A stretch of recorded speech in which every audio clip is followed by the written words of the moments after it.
We have special guests in the studio this morning, and Amy Dempsey and Amanda Garner are here. Of course, that is Rob Dempsey's wife and daughter. It is amazing to have you guys here with us this We're week. honored. Especially, as we look to Thursday. Thursday will make 1 year since we lost Rob. And Brian and I think you watched from your church, Amy. Yeah. Just your faith journey and what that has looked like since last year going through the grief process.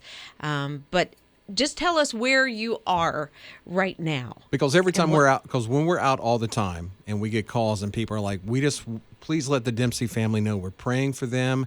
And I think I share with you during Share-a-thon, we heard from somebody that actually named one of their twins Dempsey. That's amazing. Wow. And they said, because we are praying for the Dempsey family every day. And so we would love to know where you guys are right now.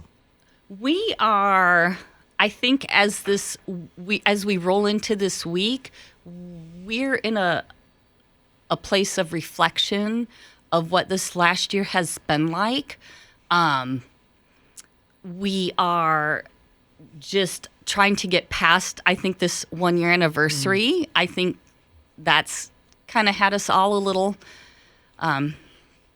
Maybe rattled. A little rattled. I get that. Yeah.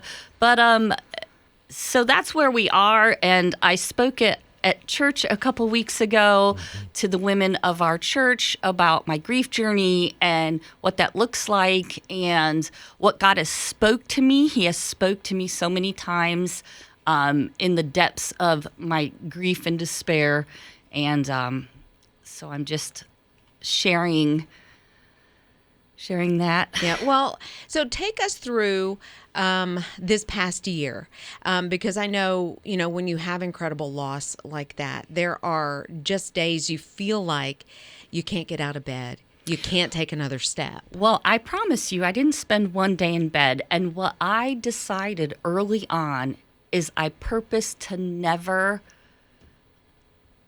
stop moving. I wanted to get up and live. Rob was too young to die, and I didn't want to die spiritually or emotionally. I wanted to get up and live, and I started exercising. I started walking. Exercise is just, it's food for the soul, and the sun. And so I started exercising. I started working out to keep moving forward. And I wrote this post on Facebook called Miles Through the Grief. I was going to walk or cycle or bike or just exercise through that. And that's what I did. I went to therapy. I went to Grief Share.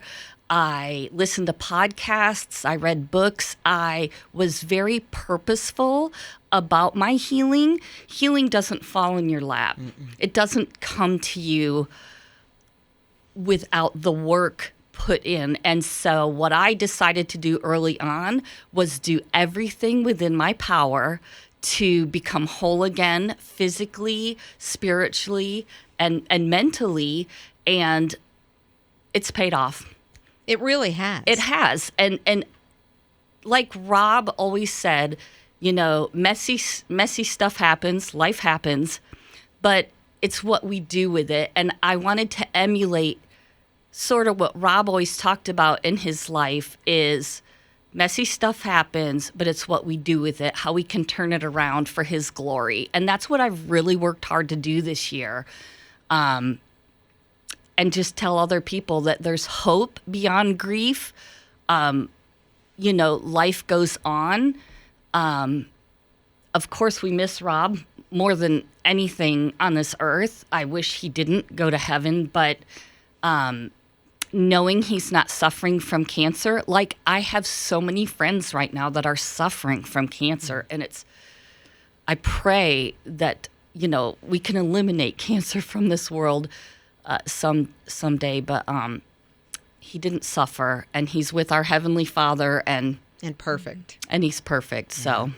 So one thing, you really honored Rob with the exercise even, because that was such a huge part of his life. Once he found the love of exercise, and, he kind of passed it down to you, and of course to Amanda as well, because I would, watch you doing the pull-ups and everything, and I'm like on the couch eating popcorn going, girl, get it. So Amanda, can you take us through how you have gotten through this past year being Daddy's little girl? Oh, absolutely. I think taking that step back and allowing yourself the time to grieve has been really important. Like you said, healing doesn't just fall in your lap. And so I think allowing yourself to feel the emotion, I think more than anything, grief reveals a lot. And I think grief reveals the amount of love that you had for a person, and how much they loved you. So I think allowing yourself to feel that grief allows you to understand what that emotion was and how much they loved you and how much you loved them. And so I think more than anything, there's this saying in grief that we hear all the time when you're going through it is grief is like standing in the waves. Some waves are going to knock you down. Some waves you can stand upright in. And so we definitely felt some of that, through my grief journey. You kind of feel the ups and you feel the downs.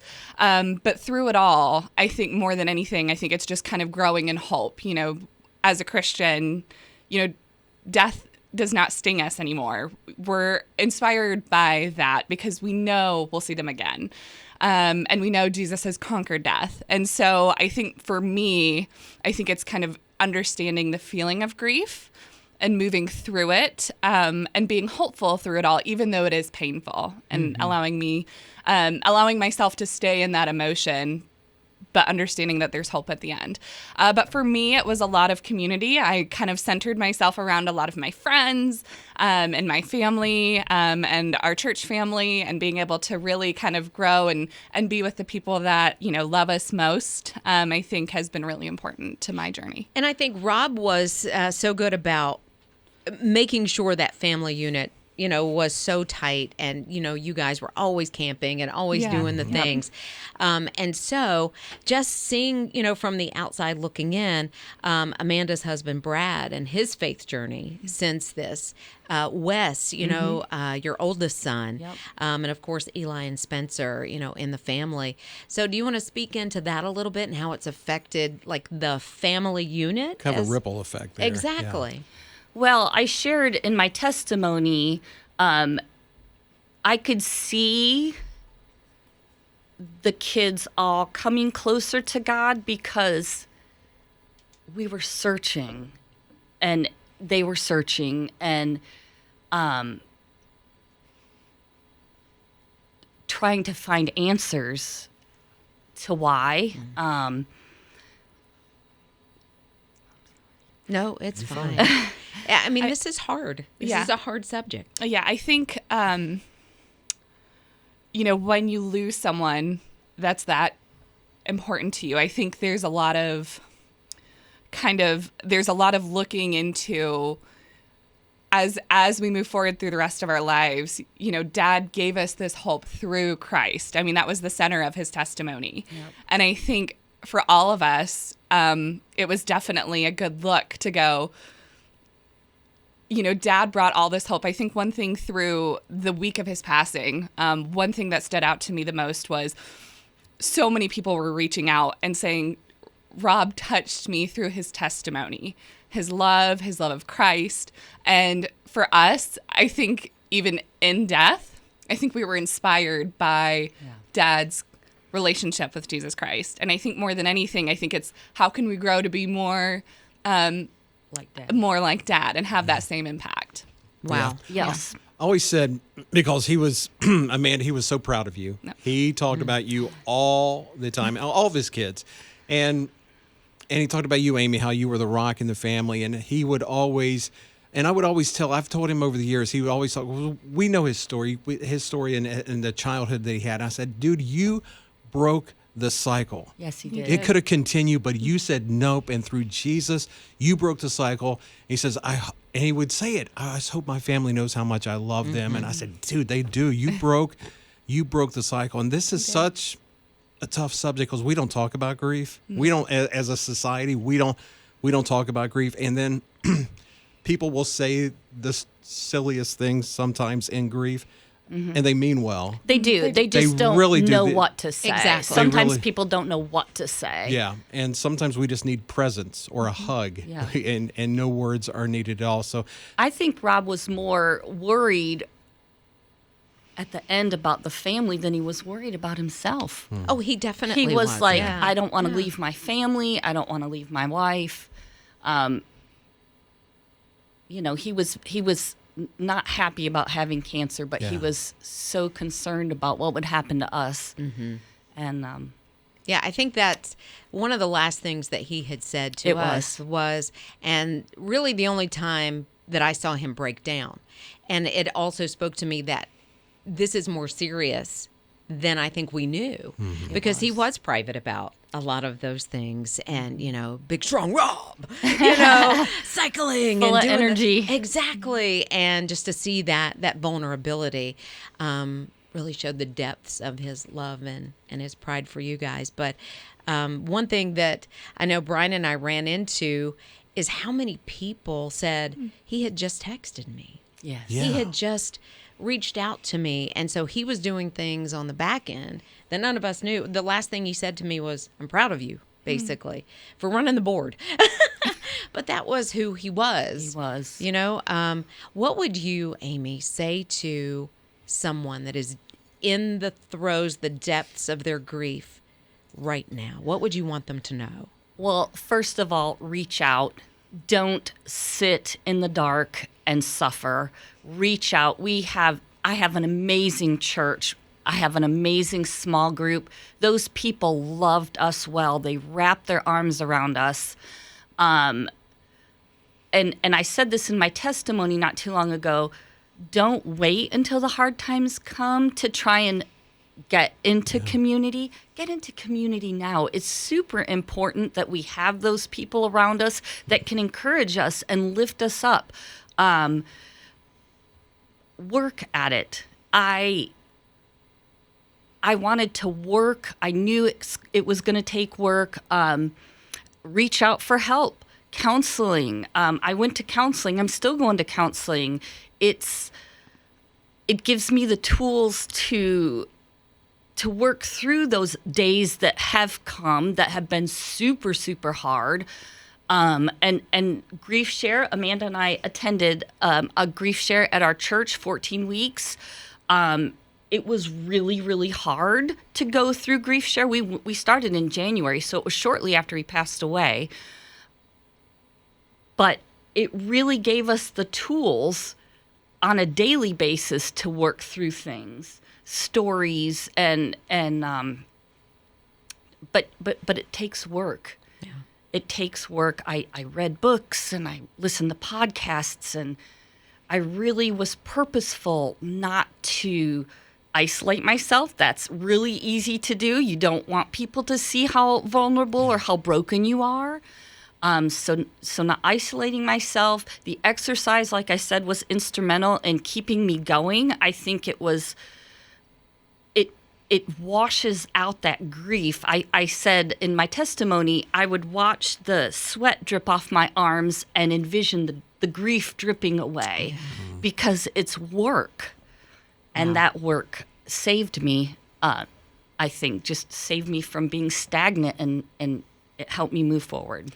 Is there anything specifically like we as a family, as a community, as a group of listeners that we could be praying for you guys about right now? Just pray for our family, and as we continue through this grief journey, I think there are still maybe some, the holidays are coming up. Last year the holidays were not good, so I'm praying that we have a better holidays this year. Yeah, I think Yeah. just peace, Peace. and I Comfort. think just comfort and knowing that, we're so grateful that we had Dad for the time that we have. So grateful. And that feeling, again, just reveals that we were able to have him, because some people don't have that kind of Yes. relationship with their dad or things like that. So for me, it's like just having that peace and that comfort moving forward, is key for sure. Yeah. And that I pray that his testimony lives on, Yeah. that I can be a living testimony to how I've walked through grief, how God has sustained me, how God has sustained my family, how he's met our needs. But I think for more than us, I pray for all the people suffering from cancer right now. You know, Rob is healed and he's in heaven and he's worshiping and he's so set free from all this cancer stuff, but there's so many people in our community that are suffering. And that's where my heart is. Catch us up on where the family is. So we are going to Florida this weekend to celebrate Rob and also celebrate my granddaughter's birthday. Her birthday is the day after Rob passed away, so she did not get a birthday this past year. So we're going to celebrate big. We're going to celebrate Grace. We're going to celebrate Rob. Spencer and his wife, Grace, are in Swanee, Georgia, and he loves his job there, and they are doing so well. Amanda and Brad here in Greenville. Brad has recently moved to Prisma Hospital, which was a little hard for him in the beginning because that's where Rob passed away. And Amanda is thriving in her job. So they are doing well. And Wesley and the grandbabies in Florida are doing well. And Elijah here is got another year and a half of high school. So he's plugging along as high schoolers do. And we just try and find joy where we can.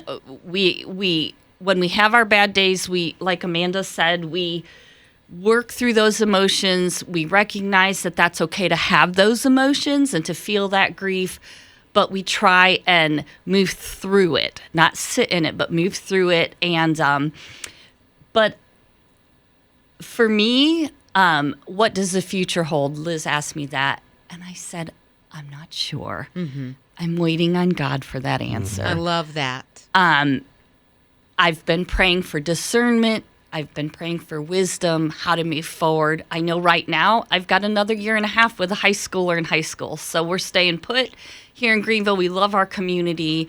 But I don't think any of us know what the future holds. You know, Rob, I know Rob didn't think from the day he had his first symptom to 53 days later he'd be with Jesus. Right. So what does the future hold for me? Hope. I hope for the future.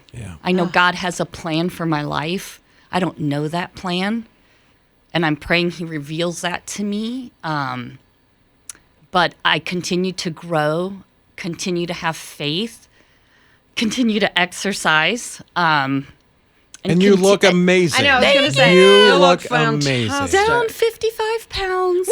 All my health has been amazing.